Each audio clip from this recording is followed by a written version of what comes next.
Welcome to my channel let's crack judiciary. So guys, आज की video में हम स्टार्ट करेंगे चैप्टर फिफ्थ काफ़ी बड़ा है। 56 से लेके 93 सेक्शन कवर होते हैं। आज हम करेंगे 56 से लेके 60 तक। तो 56 जो बात करता है या ये चैप्टर बात करता है डॉक्यूमेंट्री एविडेंस के बारे में, यानी कि सबसे बढ़िया जो अच्छा बेस्ट एविडेंस बोलते हैं वो डॉक्यूमेंट्री एविडेंस होता है जो डॉक्यूमेंट्स में लिखा जा चुका है। ठीक है, तो 56 कहता है कि कंटेंट्स ऑफ डॉक्यूमेंट, जो डॉक्यूमेंट के कंटेंट हैं अब वो मे बी किए जा सकते हैं प्रूव बाय प्राइमरी और बाय सेकेंडरी। ठीक है, डिस्क्रिशनरी पावर है, यानी कि प्राइमरी से भी हो सकते हैं, सेकेंडरी से भी हो सकते हैं। सेक्शन 57 बात करता है प्राइमरी एविडेंस की। प्राइमरी एविडेंस क्या होते हैं? खुद एक डॉक्यूमेंट जो ओरिजिनल है वो होता है। Primary evidence means the document itself produced for the inspection of the court, यानी कि कोर्ट की इंस्पेक्शन के लिए जो डॉक्यूमेंट लाया जाता है वो जो डॉक्यूमेंट खुद है वो प्राइमरी एविडेंस होगा।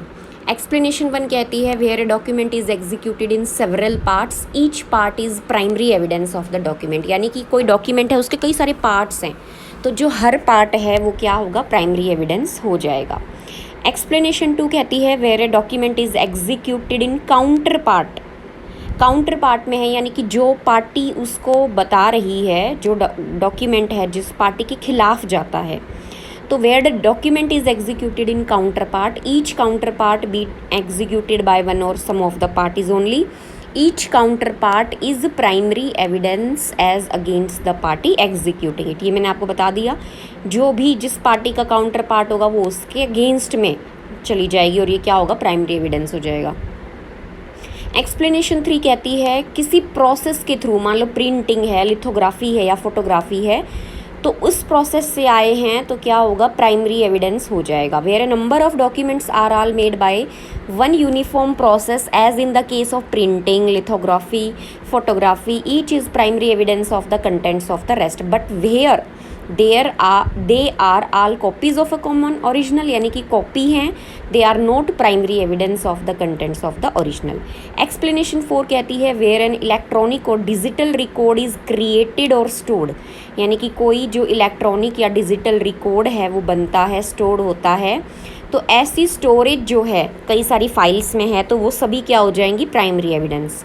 And such storage occur simultaneously और sequentially in multiple files, each such file is primary evidence. Explanation 5 कहती है वेयर एन इलेक्ट्रॉनिक और digital record is produced from proper custody, यानी कि इलेक्ट्रॉनिक है या डिजिटल रिकॉर्ड है, एक प्रॉपर कस्टडी, किसी भी कस्टडी से वो आया है, किसी भी फॉर्म में हो सकता है, कंप्यूटर पे है या और कोई जो भी इलेक्ट्रॉनिक डिजिटल डिवाइस है वहाँ से, तो वो क्या हो जाएगा? जब तक डिस्प्यूटेड नहीं होता वो प्राइमरी एविडेंस होएगा। Such electronic and digital record is primary evidence unless it is disputed. Explanation 6 कहती है वीडियो रिकॉर्डिंग के बारे में where a video recording is simultaneously stored in electronic form and transmitted और ब्रॉडकास्ट और transfer to another, so each of the stored recording is primary evidence. जैसे CCTV कैमरे की इलेक्ट्रॉनिक फॉर्म में है, वीडियो रिकॉर्डिंग चल रही है, तो वो क्या हो जाएगी? वो जहाँ जहाँ भी जैसे उसको सर्कुलेट किया जाएगा, ट्रांसमिट किया जाएगा, तो वो सभी क्या हो जाएंगे? प्राइमरी एविडेंस हो जाएंगे। एक्सप्लेनेशन 7 है वेयर एन इलेक्ट्रॉनिक और digital record is stored in multiple storage spaces in a computer resource, each such automated storage including temporary files is primary evidence. ये भी सिंपल सी लैंग्वेज है, जो भी कंप्यूटर रिसोर्स में जो भी स्टोर्ड होगा वो भी क्या होगा? प्राइमरी एविडेंस होगा। इलस्ट्रेशन है a person is shown to have been in possession of a number of play cards. ठीक है, एक पर्सन को ऐसे है, पोजेशन में है, काफ़ी सारे प्ले कार्ड है, all printed at one time from one original, original से वो क्या किए गए हैं? प्रिंट किए गए हैं। Any one of the play cards is primary evidence of the contents of any other, तो कोई भी उनमें से प्ले कार्ड है वो प्राइमरी एविडेंस है दूसरे का, but no one of them is primary evidence, लेकिन ओरिजिनल का वो क्या होगा? प्राइमरी एविडेंस नहीं होगा। सेक्शन उसके बाद 58 क्या कहता है? सेकेंडरी एविडेंस के बारे में। सेकेंडरी एविडेंस होते क्या हैं? Secondary evidence include certify copy given under the provisions herein after content, यानी कि सर्टिफाई कॉपी है वे सब क्या हैं? सेकेंडरी एविडेंस है। सेकेंड में है copies made from the original by mechanical process which in themselves ensure the accuracy of the copy and copies made compared with such copies, यानी कि ओरिजिनल से जो है कॉपी बनाई गई है वो सेकेंडरी एविडेंस हो जाएंगे। कॉपीज मेड फ्रॉम और compared with the original, copy original को देख के बनाई गई हैं वो भी क्या हो जाएंगे, सेकेंडरी एविडेंस हो जाएंगे। Counterparts of documents as against the party who did not execute them. अब प्राइमरी में क्या था, जो एग्जीक्यूट करती है उनके खिलाफ प्राइमरी होता है, यहाँ पे क्या है, जो नहीं एग्जीक्यूट करती है उनके खिलाफ क्या हो जाएगी, सेकेंडरी एविडेंस हो जाएगा। फिफ्थ में है oral accounts of the contents of a document given by some person who has himself, यानी कि किसी ने डॉक्यूमेंट देखा है और अब वो ओरली बता रहा है उनके कंटेंट को, वो भी क्या हो जाएगा, सेकेंडरी एविडेंस। ओरल एडमिशंस भी सेकेंडरी एविडेंस होंगे, रिटन एडमिशंस भी सेकेंडरी एविडेंस होंगे। और एट्थ में है evidence of a person who has examine a document, यानी कि कोई डॉक्यूमेंट एग्जामिन किया गया है किसी पर्सन के द्वारा, उसका एविडेंस क्या होगा, सेकेंडरी एविडेंस हो जाएगा। Original of which consists of numerous accounts और other documents which can not conveniently be examine in court, यानी कि ओरिजिनल इतने ज़्यादा अकाउंट्स का है, इतनी ज़्यादा उसकी इतना बल्कि है तो उसको आप कोर्ट में एग्जामिन नहीं कर सकते, तो जिसने एग्जामिन किया है पर्सन ने उसका एविडेंस क्या हो जाएगा, और वो स्किल्ड है इनको एग्जामिन करने में, उसका क्या हो जाएगा, सेकेंडरी एविडेंस हो जाएगा। इलस्ट्रेशन है a photograph of an original is secondary evidence of its contents, photograph है किसी भी ओरिजिनल का वो सेकेंडरी एविडेंस है। Though the two have not been compared, यानी कि ओरिजिनल और उसको कंपेयर चाहे ना भी किया हो लेकिन उसका फोटोग्राफ क्या हो जाएगा, किसी ओरिजिनल का फोटोग्राफ लिया है तो सेकेंडरी एविडेंस हो जाएगा। If it is prove that the thing photographed was the original, लेकिन क्या प्रूव करना पड़ेगा, जो ओरिजिनल चीज़ थी वो फोटोग्राफ था उसका ओरिजिनल था, ठीक है, जिसका फोटोग्राफ लिया गया है वो क्या था, ओरिजिनल था, उसका जो फोटोग्राफ लिया है वो तो सेकेंडरी हो गया, और जो ओरिजिनल है जिसका लिया है फोटोग्राफ वो प्राइमरी हो जाएगा। B a copy compared with a copy of a letter made by a copying machine is secondary evidence of the content of the letter. Copy यानी कि लेटर से कॉपिंग मशीन में कॉपी निकाली है तो सिंपल क्या हो जाएगी, secondary evidence. If it is shown that the copy made by the कॉपिंग machine was made from the original, यानी कि ओरिजिनल की जब हम ऐसे कॉपी करवा लेते हैं उसके बारे में बताया है। ए copy transcript from a copy but afterwards compared with the original, वो भी सेकेंडरी है। But the copy not so compare नहीं की गई है तो सेकेंडरी एविडेंस नहीं होगा। कंपेयर कर लिया गया ओरिजिनल से, उसकी कॉपी है तो वो क्या हो जाएगा, सेकेंडरी हो जाएगा। Transcript from a copy, all the copy from which it was transcribed was compared with the original. Neither N oral account of a copy made neither an oral account of a copy compared with the original से copy है तो ना ही उसका orally account किसी भी copy का, चाहे वो कंपेयर किया गया हो या नहीं वो भी, और oral account of a photograph या मशीन कॉपी का of the original secondary evidence नहीं होते। ध्यान रखना नीदर लिखा हुआ है पहले, ओरल अकाउंट है किसी का कॉपी का, ठीक है, जो ओरिजिनल से कंपेयर किया, यानी कि कॉपी का ओरल अकाउंट है ओरिजिनल का नहीं, तो वो सेकेंडरी नहीं होता है। ऐसे ही बता दिया, oral account of a photograph या मशीन कॉपी वो भी सेकेंडरी एविडेंस नहीं होता।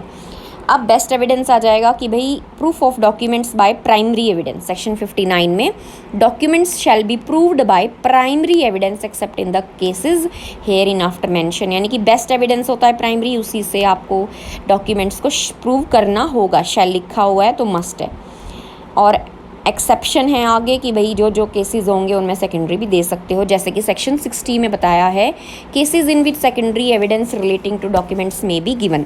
इसमें क्या है, पहले तो सर्कमस्टांसेस कुछ लिख दिए हैं, ऐसे में आप दे सकते हो, कौन सा सेकेंडरी एविडेंस दे सकते हो वो एक्सप्लेनेशन में लिखा है, तो मैं एक्सप्लेनेशन को इनके साथ साथ ही बता दूंगी आपको। जैसे अभी मैं बताती हूँ, सेकेंडरी एविडेंस में be given of the existence, condition और contents of a document in the following cases, namely. अब कौन कौन सी हैं सिचुएशन जिसमें सेकेंडरी एविडेंस दिया जा सकता है। ए में है when the original is shown और appears to be in the possession और यानी कि ओरिजिनल किसके पास है, जिस पार्टी के खिलाफ यूज़ करना है उसके पोजेशन या पावर में ओरिजिनल है। सेकंड है of any person out of reach, यानी कि जिसको प्रूव करना है उसकी पहुंच से बाहर है, कोर्ट की पहुंच से बाहर है। थर्ड है of any person legally bound to produce it, या फिर जिसको प्रूव करना है उसकी पोजेशन या पावर से क्या है, बाहर है।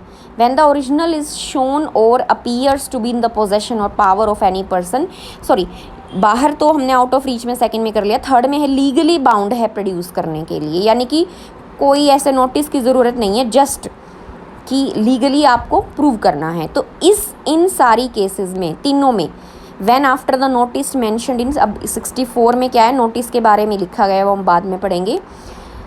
When after the notice mentioned in section 64 such person does not produced it, यानी कि नोटिस देने के बाद भी ऐसा पर्सन अगर प्रूव नहीं करता है तो क्या होगा, सेकेंडरी आप दे सकते हो। कौन सा सेकेंडरी, ये एक्सप्लेनेशन में है, जैसे क्लोजेस A C D में कोई सा भी दे सकते हो। तो इसमें A आ गया, तो एनी सेकेंडरी एविडेंस दिया जा सकता है। ठीक है, कैसे कैसे, ओरिजिनल किसका बताया, जिसके खिलाफ प्रूव करना है उसके पास है।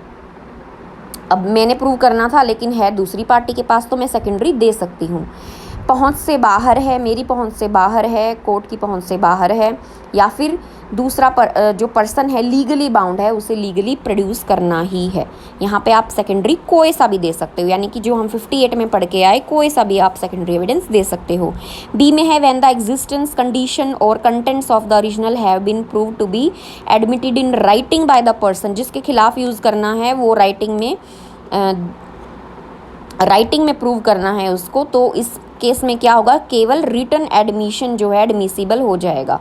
हमने सेकेंडरी एविडेंस में पढ़ा था ना, 7th में पढ़ा था कि रिटन एडमिशंस हैं, तो यहाँ पे आएगा, वही आप दे सकते हो इस केस में, और कोई सेकेंडरी एविडेंस नहीं चलेगा। सी में है when the original has been destroyed और लॉस्ट, अब ओरिजिनल ख़त्म हो चुका है, गुम हो चुका है, और when the party offering evidence of its contents can't for any other reason not arising from his own default और neglect produced it in reasonable time, यानी कि रीजनेबल टाइम में वो नहीं प्रोड्यूस कर सकती है उसको, तो यहाँ पे भी कोई सा भी सेकेंडरी एविडेंस आप दे सकते हो। ये लिखा हुआ है नीचे एक्सप्लेनेशन में, ACD में तो आप कोई सा भी एनी सेकेंडरी एविडेंस दे सकते हो, एडमिसिबल है। डी में है जब ओरिजिनल मूवेबल नहीं है, इमूवेबल है, वहाँ पे भी आप कोई भी सेकेंडरी एविडेंस दे सकते हो। ई में है पब्लिक डॉक्यूमेंट है, जो 74 में मेंशन है आगे, ओरिजिनल है, पब्लिक डॉक्यूमेंट है, वहाँ आपको सर्टिफाई कॉपी लगानी पड़ेगी, ये भी एक्सप्लेनेशन में है। ई और एफ में क्या है, सर्टिफाई कॉपी लगानी पड़ती है। एफ में क्या है, ओरिजिनल जो डॉक्यूमेंट है वो उसकी सर्टिफाई कॉपी ऑलरेडी अधिनियम द्वारा परमिटेड है कि भाई आप कॉपी लगा सकते हो, या कोई और कानून में, इंडिया के कानून में परमिटेड है, तो ई और एफ में क्या हो जाएगा, सर्टिफाई कॉपी लगाई जा सकती है। ये एक्सप्लेनेशन में लिखा हुआ है कि ई और एफ में केवल सर्टिफाई कॉपी का सेकेंडरी एविडेंस जो है, हमने जो 58 के 1 में सर्टिफाई कॉपी पढ़ी, वो दिया जा सकता है। जी में है when the originals consist of numerous accounts, यानी कि काफ़ी सारे अकाउंट्स का तो ये हम पढ़ के ही आए हैं अभी इसमें, कि जिसने एग्ज़ामिन किया है ना, तो ये 8th में ही है कि जिसने एग्ज़ामिन किया है और काफ़ी सारे अकाउंट्स हैं उस डॉक्यूमेंट के, जिसको कन्वीनियंटली कोर्ट में एग्ज़ामिन नहीं किया जा सकता, तो ये एक्सप्लेनेशन में है। जी में क्या करना पड़ेगा, 4th एक्सप्लेनेशन पढ़ो। क्लोज जी, एविडेंस में be given as to the general result of the documents by any person who has examined them, और जो कि स्किल्ड है। 8th में हम 58 के पढ़ के आए हैं, तो यहाँ पे केवल यही वाला सेकेंडरी दिया जा सकता है जिसने एग्ज़ामिन किया है। तो इसी के साथ हमारे 1 से लेके 58 तक, 1 से लेके 60 तक कवर हो जाते हैं, और आगे आने वाली वीडियो में हम आगे सेक्शन करेंगे। तो भारतीय साक्ष्य अधिनियम के मैंने इतने सेक्शंस आपको करवा दिए हैं मेरी चैनल की प्लेलिस्ट में। भारतीय न्याय संहिता को भी आप समझ सकते हैं, उसकी भी मैंने कंप्लीट करवाया है, वीडियोज़ हैं, आप सेक्शन वाइज देख सकते हैं। तो अगर आपको समझ में आ रहा है तो वीडियो को लाइक और चैनल को सब्सक्राइब कीजिएगा। Thank you.